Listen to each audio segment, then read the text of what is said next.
A very good day to Dr. Damri and our friends. We are from PGT202E tutorial group 1 on Tuesday, which the slot is 12 to 1 p.m. I'm YIEN, one of the presenters in this group, and my friends are SHERIMAN, Kelvin, Amiru, Khan, and Syazwani. So, from the presentation list that given by Doctor, we have already chosen question number 1 as our presentation topic. Number 1A, discuss 4 differences of traditional and current assessments. In what way the current assessment trends can overcome the shortcomings of traditional assessment. So here it means that there are 4, we need to discuss about the 4 difference between the traditional and current or the modern assessment that we have, and what's the way the current assessment trends can overcome or solve the problems that we face during traditional assessment, which means that the assessment that given by the teachers in the past. So, B, based on your experience, discuss 4 difficulties faced by inexperienced teachers in integrating assessment and teaching. So in here, it means that we need to discuss or list 5 difficulties which faced by those younger teachers or as well inexperienced teachers in integrating the assessment and teaching while they were preparing for the assessment for the students or they are preparing for the teaching.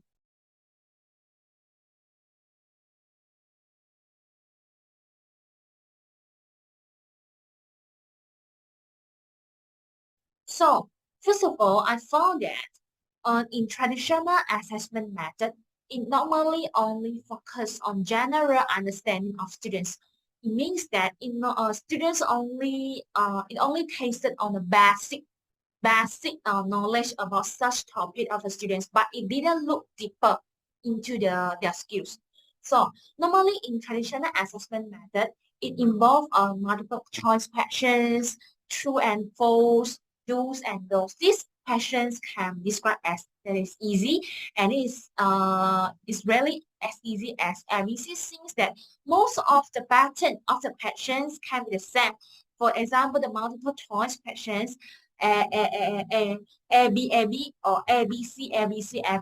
Then the students already catch up the trends or the patterns of the students. So while they are doing the quizzes or the exam, they won't look on the questions or read the questions carefully before they answer because they already get the pattern of the question. So they just do or what we say in Malay is just tempat like ABC, and ABC, the pattern. So that's why I say it may not fully capture the breadth and depth of knowledge or skills that students need to acquire. Actually, assessment need to test their real skills or their real prestasi in their quizzes. But while we're doing those multiple choice questions or true and false, it only tested the general understanding without going deeper.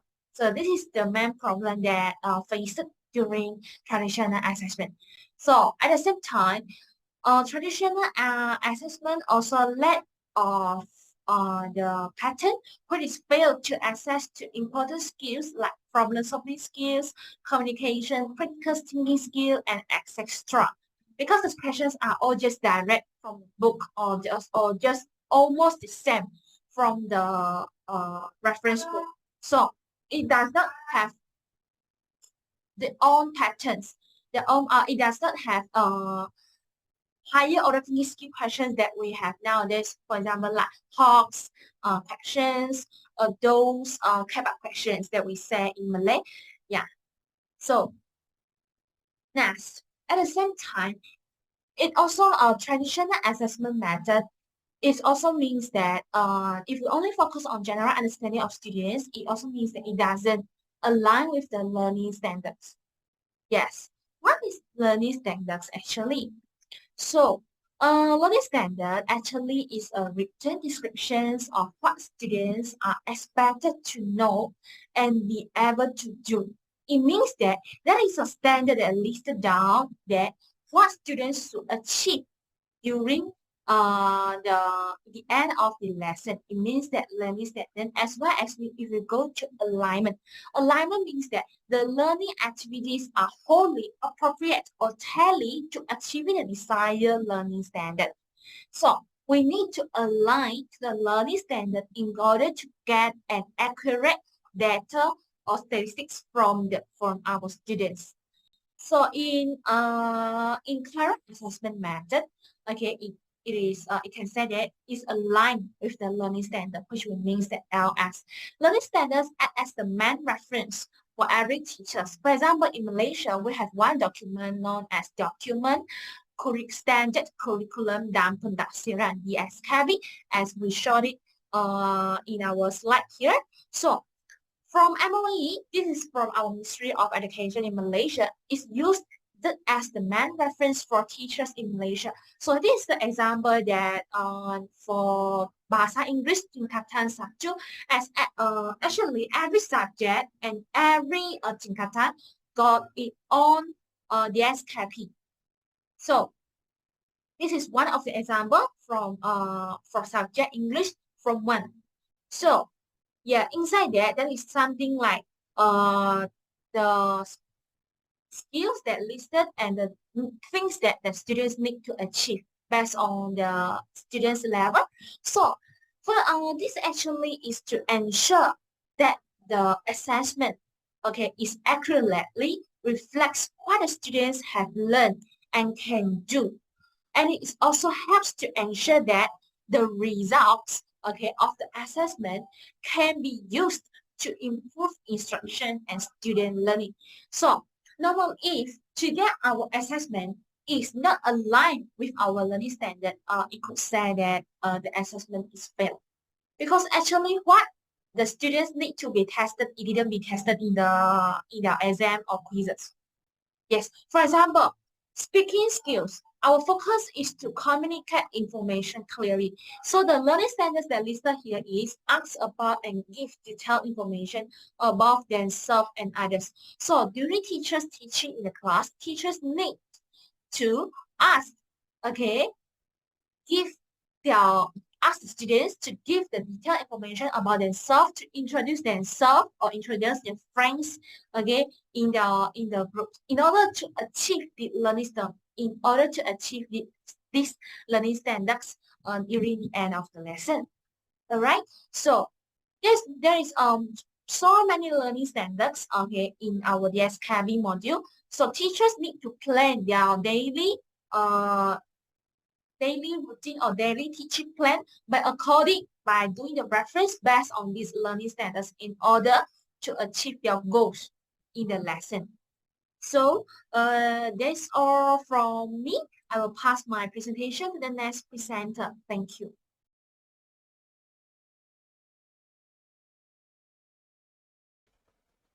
A very good day to the professor and my fellow classmates. I am Manzet Khan, metric number 156872, and today I will be continuing the presentation by talking about how the current assessment trends can overcome the shortcomings of traditional assessment trends in terms of supporting learners in the learning process. Basically, what I am trying to say here is how more modern assessment methods, such as formative assessments, is much better in helping students to learn and improve than traditional assessment methods, for example, year-end examinations. First, let me talk a bit about traditional assessment methods, since I believe most of us here is going to be quite familiar with this. Traditional assessment methods such as, standardized tests, exams, year-end examinations and such, often focus on measuring a student's knowledge at the end of the year, at the end of a learning period. Most of us here have experienced this, right? During our primary and secondary school years, we had to undergo exams at the end of the year, which works to determine our current academic level. If we did well, we're okay. But if we did horribly, it is already too late most of the time. There is no more time to improve and we have to move on to the next year, causing us to lag behind since we would have a new syllabus to follow by then. These types of assessment methods do not provide much insight into how students acquire knowledge, nor do they really offer opportunities for students to receive feedback and improve their own understanding of the subject matter. Honestly, in my opinion, it is a great waste of talent and had already caused a lot of past students' futures to be affected. Current assessment methods such as formative assessment, self-assessment, and peer assessment can overcome the shortcomings of traditional assessment. This is because they provide what traditional assessment does not. They provide ongoing feedback and support for their learners throughout the entire learning process. The ongoing feedback helps us to keep track of the students' progress, and from there, think of the suitable interventions to help them before they hit the point of no return. Okay, first, let us talk about formative assessment. Examples of formative assessments are like a short MCQ poll with programs or apps such as quizzes after class has concluded to test the students' understanding of that particular lesson, or surveys where the teacher can ask to see if the class can follow. It provides students with immediate feedback on their performance, allowing them to identify areas where they need to improve and adjust their learning strategies accordingly. For example, if the student could not answer what is the definition of a term, for example, then he or she would have to go home and revise on that topic. This approach encourages students to take an active role in their learning and also trains them to have the habit of lifelong learning. If formative assessments are not made, then the students may not even know that they do not understand something, and when the year-end examinations come, only do they realize they are lacking something. By then, it is already too late. Next, let us talk about another current assessment trend that can overcome the shortcomings of traditional assessment methods, which is self-assessment. It is basically where students assess and evaluate their own performance, allowing them to have a deeper understanding of their own strengths and weaknesses.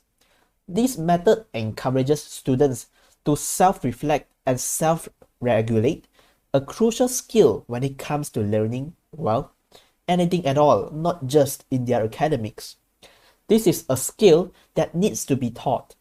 Even grown-ups who are not used to self-assessment can find it a bit daunting, a bit difficult, but over time, it becomes more natural. Even more so in the case of younger students, they might feel that they are under-equipped or are unable to perform self-assessment at all. They have been led by teachers or their parents or guardians their entire lives. And if all of a sudden they are required to self-assess, it may prove to be too difficult for them. Thus, if teachers want to employ the self-assessment method, they should first teach them how to do so in small increments to ensure all of them can keep up. Just like formative assessment, this method also allows students to identify their own performance throughout the learning process. Now, let us move on to the third assessment trend that I want to talk about, which is peer assessment. This method involves students evaluating each other's work. It provides opportunities for collaboration and feedback between the students, which can lead to deeper understanding and deeper learning. For example, your friend who is better academically than you is assessing your homework. He noticed that you did some mistake that he himself also used to do and told you the proper methods to fix it. In the end, you learned something new, and your friend gets to reinforce himself and his understanding of the question. As we can see here, this approach promotes not just communication skills, but also critical thinking skills, where students are required to think critically when assessing a peer's work. They are allowed to learn from each other and also develop a sense of community in the classroom. Overall, current assessment trends offer a more holistic approach to assessment when compared to traditional assessment methods. It focuses more on ongoing feedback and supports learners throughout the learning process. The ongoing feedback, self-reflection, and self-evaluation helps students to develop not just the skills they need to do well in their academics, but also trains them to have a proper learning mentality when they grow up. That is all from me and my part. I will pass the presentation to the next group member. Thank you.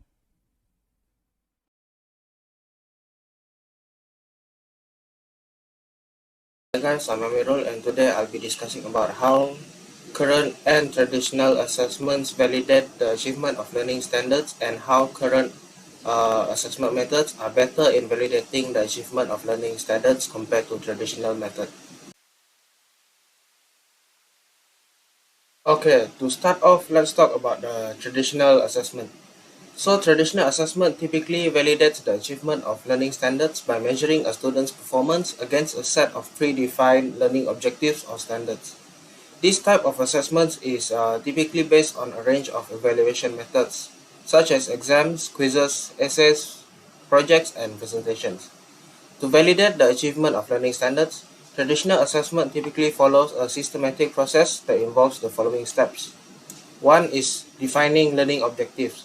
Learning objectives are the specific skills, knowledge, and abilities that students are expected to acquire through a particular course or educational program.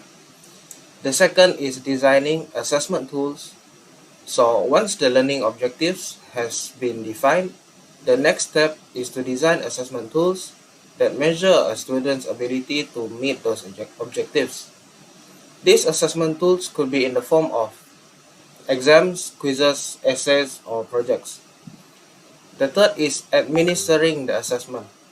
After the assessment tool has been designed, they are administered to students, typically at the end of a particular unit of study or at the end of a course.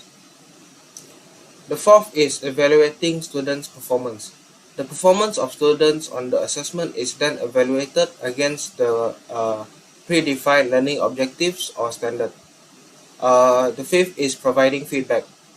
Finally, students are provided with feedback on their performance, which can help them identify areas where they need to improve. So overall, traditional assessment is a commonly used method to validate the achievement of learning standards.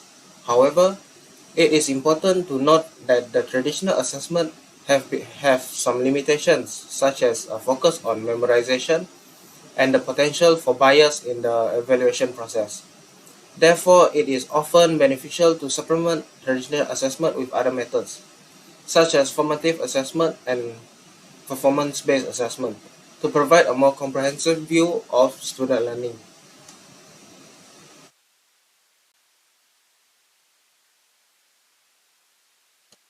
Okay, so we will continue with current assessment. So the current assessment validates the achievement of learning standards by measuring to which extent the students have mastered the knowledge and skills outlined in the standards. Assessments can take various forms, including exams, quizzes, projects, portfolios, and standardized tests. To ensure the assessments are valid, they should be aligned with the learning standards, meaning that the questions and tasks should reflect the content and skills described in the standards. Additionally, assessments should be reliable, meaning that they yield consistent results over time and across different evaluators. When assessments are aligned with learning standards and are reliable, they can provide a valid measure of student achievement. By comparing students' assessment scores to the expected standards, educators can identify areas where students are excelling and areas where they need additional support. Overall, assessment is an important tool for validating the achievement of learning standards because it allows educators to measure the extent to which students are meeting the expected learning outcomes and make data-driven decisions to improve teaching and learning.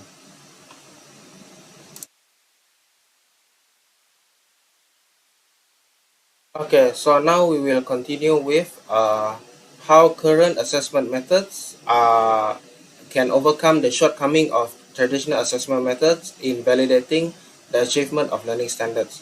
So traditional assessments such as multiple choice tests or written exams, as we all know, have several shortcomings when it comes to validating the achievement of learning standards.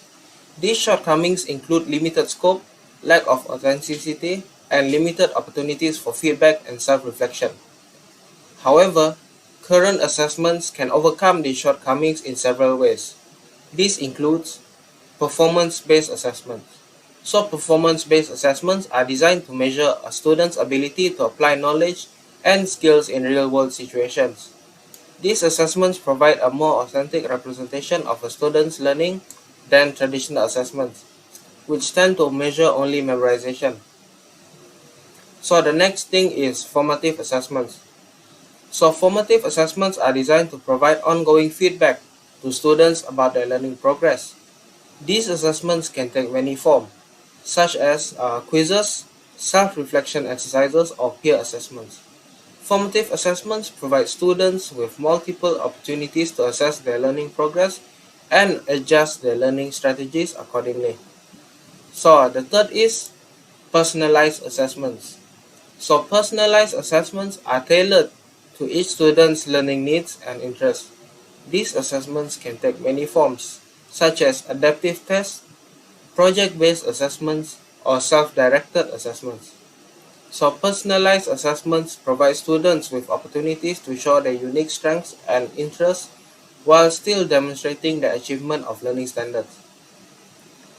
The last and final one is authentic assessment.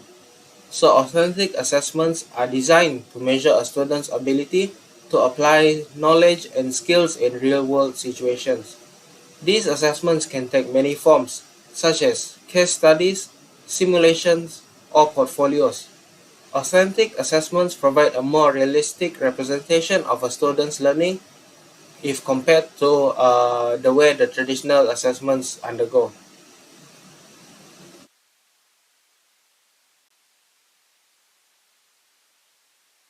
Okay, so I'll give a brief summary on what I have just discussed before we continue with the next presenter. So overall, current assessments can overcome the shortcomings of traditional assessments if and when they are provided with more authentic, personalized, and ongoing assessments of student learning.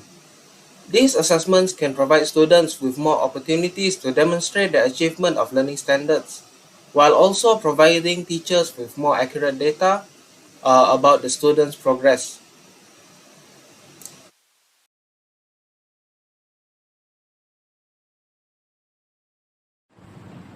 Thank you, Mama Amirul. Okay, so my name is Syazwani binti Muhammad Shukri, and I am going to tell you the first difference between the traditional assessment and the current assessment.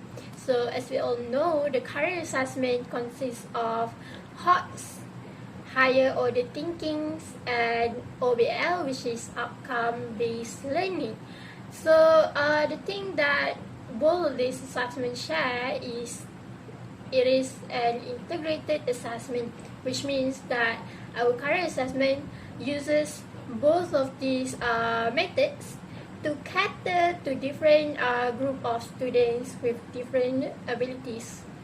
Okay, so the meaning of integrated assessment is that when the assessment make use of multiple assessment methods, like I just said just now, which is to measure the variety of learning outcomes that mostly based from knowledge, ability, skills, and behavior. So this will provide more holistic, like the other presenter has mentioned, and it will provide us accurate evaluation of student learning. Since we are discussing on the differences between both of these assessments, it will not be complete if we do not have comparison by putting it side by side. So I have provided tables that labeled as traditional and current, referring to the assessment name. Okay, so the first comparison that we're going to take a look at is that in traditional, they tend to focus on testing the knowledge of the subject matter. So what does this mean is that students practically, it's not practical, student focuses on answering questions regarding the knowledge instead of applying their knowledge. Okay, so in this shortcoming, the current assessment are able to find a solution, which is they assess all aspects of the student learning, and they would see how the attitudes they have for a certain topic, and all the skills and knowledge that they might have prior to the lessons might help, and they would see or observe how these skills and knowledge might develop after learning the lessons.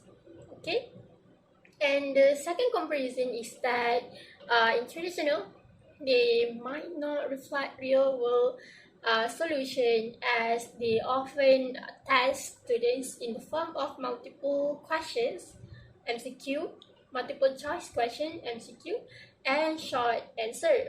So students just have to choose whatever they feel resonate with them in the MCQ, or they just have to memorize like little facts on the lessons to answer the short answer. So it's not as effective to or practical. So current assessment solve this problem by focusing on authentic assessment, which I believe other presenters have mentioned. Okay, and this authentic assessment, it resembles real world problem or issues. Okay, so students have to apply the knowledge that they have learned throughout this authentic assessment. So they have to solve complex problem and issue rather than memorizing the knowledge or the solutions. Okay, and the last one is in traditional, they rely on periodic examination or tests, which definitely do not provide a complete picture or fair, because students are not able to show their true ability. Okay, so this is where the current assessment aids by using implementing continuous learning process. Okay, the teacher can monitor and give support in the process, so they could see what's the strengths and weaknesses that the students have, and they could help to improve that. By the end of the lesson, students are able to gain knowledge and ability or skills instead of just having the final decision in a test or examination paper. Okay, so now why is it important for us to use integrated assessment while we could actually still use the traditional assessment? Let me answer you guys. Okay, so first of all, integrated assessment will make sure that every student have the opportunity to demonstrate their ability through various skills, various ways. Okay, so basically, if they have trouble with linguistic or culture differences, they do not have to explain their ability or the process of what's going on a paper, but instead they can just show us. For example, they learn to make an origami, so they could just show us instead of writing step 1 origami, you have to fold the paper this way. Okay, you got it? Okay. And the second importance is that the integrated assessment, it caters to the student with different abilities.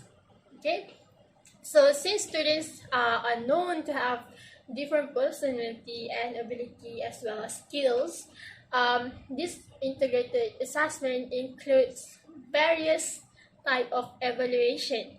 For example, in English language or subject, we have four main skills, which are speaking skills, writing skills, listening skills, and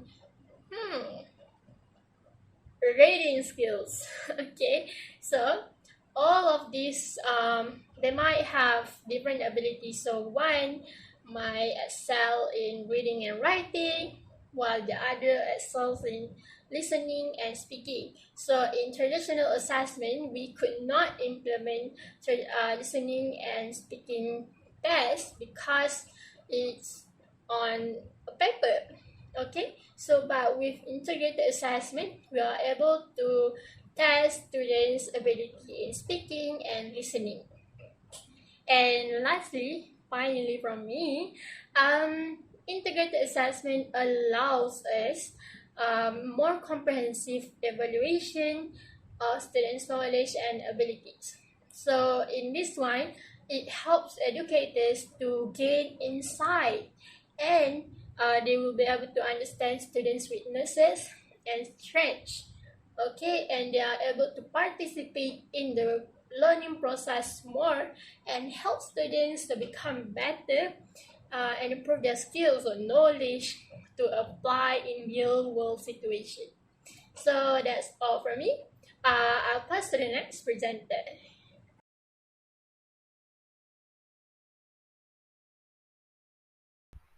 Hello everyone, my name is TENG, machine number 157173. Today, my friend and I, SHERIMAN, will be explaining on the second question of our presentation for this group, which is, based on your experience, discuss 5 difficulties faced by inexperienced teacher in integrating assessment and teaching. So without further ado, I shall move on to the first point. So for the first point, one of the difficulties that will be faced by inexperienced teacher in integrating assessment and teaching would be to understand different learning styles. This is because teacher will have to face a lot of students which consist of their own skills and ability to acquire knowledge that is being taught by their teacher. So a single classroom most often contains students with a wide set of learning abilities and style, which a teacher must prepare a suitable style that which fits for those students in that specific class. Not to say they have many classes, they might handle a lot of classes, so they have to prepare different learning style. And secondly, teachers are required to think strategically when making lesson plan to cater all the learning styles in their classroom. Not only do they need to prepare a learning style that suits for the student, as in to intrigue them into knowledge with the class, but they also need to prepare like a lesson plan, which is fun and engaging for the student. This requires a lot of planning and also a lot of skill where a teacher must prepare like a suitable topic, content, and as well as the materials needed to make that classroom, that lesson very fun and engaging for the students to participate. So this is one of the challenges that will be faced by a teacher. For inexperienced teacher, it might take time for them to prepare the suitable style which fits for for a class or for a group of students. So this might take time, but at the same time, they'll have also need to continue to change their style. As in, every time when the class move on to the next stage, a new batch will come in, and the teacher will have to repeat the process again. So this will be quite a challenge for inexperienced teacher. So with that, moving on to the second point. All right, for the second point, the other difficulties that will be faced by an inexperienced teacher in integrating their assessment and teaching would be not knowing how to prepare and find a rubric. This is because some inexperienced teachers will face the problem where they have to create their own rubric based on what the task or assignment that was given by the teacher. So the teacher will require to do an assessment on the student. So the teacher will have to create a rubric based on the assignments that were given, such as maybe a group presentation or group work. Then based on that assignment and group work, the teacher were required to create a rubric with different criteria that they want to assess and see how far that the student have achieved during their learning outcome, and to see how far they have to understand the topic and subject of or the subject they were learning. So the rubric is needed to check out on how the student have achieved. And secondly, the teacher are obliged to develop an assessment instrument since they cannot find a rubric sample from books or internet. Not to say they can't find a assessment instrument or rubric sample in the internet. It's more like they have to create. Teachers are required to create their own rubric so that they can assess the student that they're teaching in their class. So sure, you can find one, but they won't fit what you need for the student. So teachers are required to create a rubric based on what they want to assess the student in terms of what skill. Maybe it'll be reading, it'll be writing, speaking, and listening. So this is also one of the challenges that some new inexperienced teacher will have to face. Basically, they need to know what they're trying to assess the student. So preparing and finding the right rubrics for the student is important. So this is one of the challenges that will be faced by an inexperienced teacher. So we move on to the third point. So for the third point, difficulties that will be faced by an inexperienced teacher in integrating their assessment and teaching would be the lack of physical environments and technological facilities. This is because some inexperienced teacher would face the problems such as handling a crowded classroom, for example, dealing with like 30 to 40 students in a classroom, where each students are their own individual with different skills, different capability in acquiring knowledge, and also different personalities that the teacher will might have to take account for to provide like to create like a certain lesson plan fit for the students of that class, which consists of 30 to 40 students. Lack of time, as in how a teacher will need to squeeze in all the topics in a certain time frame where they have to, for example, like a midterm test maybe consists of chapter 1 to chapter 6, and the teacher has like maybe 2 to 3 months to prepare. So he needs to like jumble up all the 6 chapters of topics in all the classes. If he doesn't meet the criteria, then it'll be difficult for students to take or to how to say to partake in that exam. And lastly, the lack of technological facilities in school. For example, ICT labs are lacking in computers for a single class, and sometimes like the missing of usage of like speakers, LCD or OHP projectors for teacher to conduct their teaching. For example, like showing a projection of what their content or notes that the teacher want to share. So with that, the second one would be like certain tasks cannot be applied exactly because of some reasons such as crowded class. For example, doing like a group project in a classroom filled with 30 to 40 students can be difficult, as in every student has their own table and chair, and the classroom is already difficult to maneuver around, so they can't like group up in like a group of 6 or maybe a group of 4 because it's quite crowded. And insufficient time for application. For example, they have to some inexperienced teacher will have to deal with like the time period of to say of the class, as in one class consists of one period consists of 40 minutes, and to do like all the activities that was planned in the lesson plan can be difficult for them to how to say to fit in the topic as well as the activities that was set up by the teacher. And not having necessary physical equipment for performing activities, this can be seen when the teacher will need to use LCD for students that want to do project presentation, or maybe for the teacher to use the projector to show out the contents and notes that he wants to share.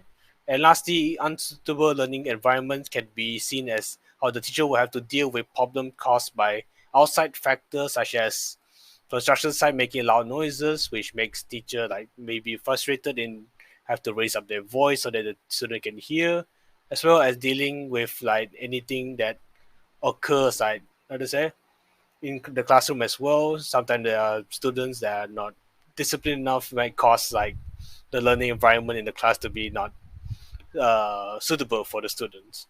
So with that, it comes to the end for me, and now I will pass the presentation to Sheriman as he continues the last 2 points for this question. Thank you very much.